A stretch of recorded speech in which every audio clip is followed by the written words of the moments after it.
जय महाराज जी की। आज की अंत अनुभूति है, आप कितने दयालु हैं आशु बाबा। यह बात बहुत पुरानी है। मेरा बेटा उस समय लगभग 5 साल का था। एक रात्रि मेरे हस्बैंड किसी प्रोग्राम में कहीं बाहर गए हुए थे। वे बोलकर गए थे कि मैं 1-1:30 बजे तक आ जाऊंगा।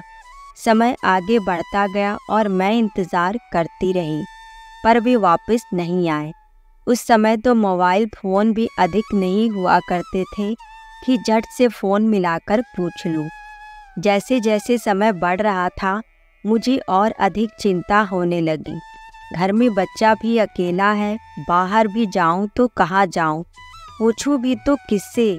जब कुछ समझ नहीं आया तो मैंने अपनी आंखें बंद कर ली और प्रार्थना का सहारा लिया।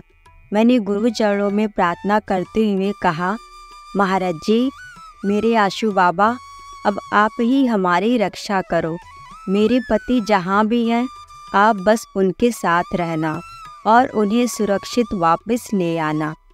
मेरी पूरी रात ऐसे ही कभी प्रार्थना तो कभी साधना करते हुए ही बीत गई।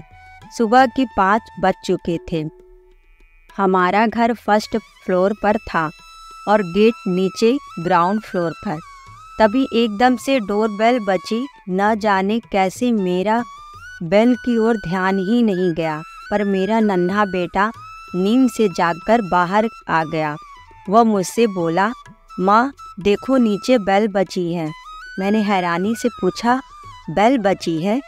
उसने कहा, हाँ माँ, आशु बाबा पूरी रात मेरे दिव्य स्वप्न में मेरे साथ थे।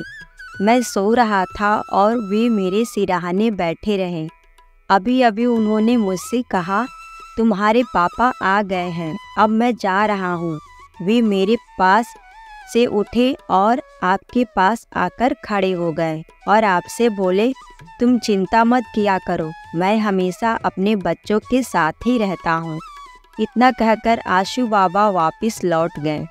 जैसे ही मेरे बेटे ने मुझे महाराज जी का यह मैसेज दिया, डोरबेल फिर से बज उठी। सच में दरवाजे पर मेरे पति ही खड़े थे। मैंने तुरंत अपने पति को सारी बात बताई और महाराज जी के चरणों में अपना कोटि कोटि प्रणाम अर्पित किया। आप कितने दयालु हैं आशु बाबा। जय महाराज जी की। मिटा स्वयं को निर्माण कर ले एक नए व्यक्तित्व का, यही उन्नत व्यक्तित्व ही करेगा फिर नए युग की संरचना। वक्त की है मांग यह, अब तू योगदान कर। सृजन वेदी जल उठी है, स्वयं का बलिदान कर। जय महाराज जी की।